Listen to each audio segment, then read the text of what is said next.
If you want to share your Threads posts over to Instagram, I'm going to show you how to do that in this video, whether it's your post or someone else's. All right, so once you are in your mobile device, look at your post or anyone's posts. And I'm going to take this post here as an example and tap on the share icon. You'll see at the bottom, you have add to story, post to feed, tweet, or copy link. We want to post to the feed. Once you tap on post to feed, it actually opens up in your Instagram account and it adds a background. So this is the only background that's available in Threads at the time of recording this, but it has your entire post there as well as any replies or likes.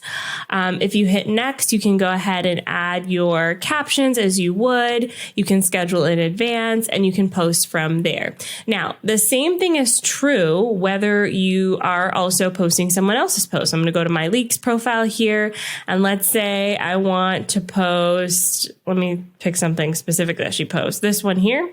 If I hit share, I can share the post to feed. It gives credit to my leak. You can see her name there, the replies, the likes, but I am sharing that post to the feed, and then you can go ahead and add your own commentary on top. So let me know, did you find this video helpful? Comment down below. Hey, before you go, I wanted to know how you're feeling about all of these social media updates. It can be a lot. It can be so overwhelming, especially as a small business owner who has, quite frankly, enough on your plate. So if you want a fast, quick, easy, on-the-go way to keep updated with social media, I gotta invite you to download my private podcast. It gives you all the latest and greatest social media updates as it relates to your business, not as an influencer or someone just hanging out on social media for funsies. Use code YouTube for 10% off today. I'll put the link below this video.